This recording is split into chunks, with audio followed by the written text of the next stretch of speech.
আজকে আমি কথা বলবো ফ্রি ভিসা নিয়ে। ফ্রি ভিসা বলতে কি?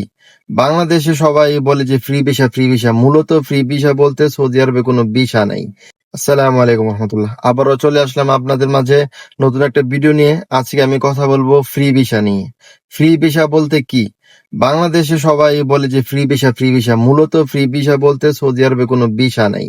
ঠিক আছে, তো বাংলাদেশে অনেকেই জানে যে ফ্রি ভিসায় আমি বিদেশে যাচ্ছি, আমি যে কোনো ধরনের কাজ করতে পারবো।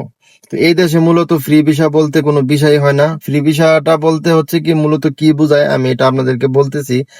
অনেকে হচ্ছে সৌদি আরবে আসার পরে কফিলকে ফায়দা দিয়ে কাজ করে, প্রতি মাসে ধরেন না 400 রিয়াল 500 রিয়াল এরকম টাকা ফায়দা দিয়ে কাজ করে।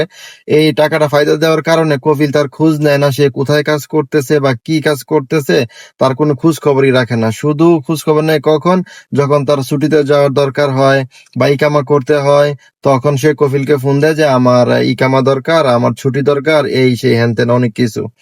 ঠিক আছে, তো এই হচ্ছে মূলত ফ্রি ভিসা। ফ্রি ভিসা হচ্ছে কি, আপনার যে কোনো একটা আপনার পেশা থাকে, ধরুন না আপনি পেইন্টারের কাজ করবেন বা আপনি ইলেকট্রিশিয়ান, যে কোনো ধরনের একটা পেশায় আপনি আসবেন। তো এটাই হচ্ছে মূলত ফায়দা নেওয়ার কারণে আপনি বাহিরে কাজ করতে পারতেছেন বা যে কোনো ধরনের কাজ করতে পারতেছেন, কিন্তু আপনার পেশা কিন্তু যে কোনো একটা আছে, আপনি কিন্তু ফ্রি ভিসা না। কিন্তু বাঙালিরা অনেকেই মনে করে যে আমি ফ্রি ভিসায় যাচ্ছি।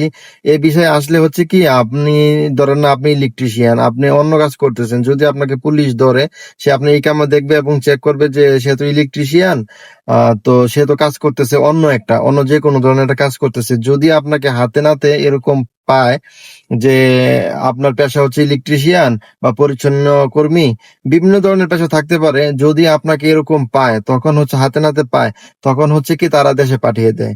ঠিক আছে, তো অনেকেই বলে যে আমার ইকামা আছে, সব আছে, আমাকে কেন দেশে পাঠিয়ে দিল? মূলত কারণ হচ্ছে এটা যে আপনি এই দেশের সৌদি আরবের শ্রম আইন লঙ্ঘন করার কারণে আপনাকে দেশে পাঠিয়ে দিছে। এই সবগুলা দোষ হচ্ছে দালালের। তো আশা করি সবাই আমার কথাটা বুঝতে পারছেন। তো আশা করি লাইক কমেন্ট এবং শেয়ার করতে ভুলবেন না। ভিডিওটা শেয়ার করলে হচ্ছে অনেকেরই উপকার হবে। ইনশাল্লাহ আমার পাশে থাকবেন। এই ধরনের টিপস পেতে আমার পেজটি ফলো দিয়ে সাথে থাকবেন।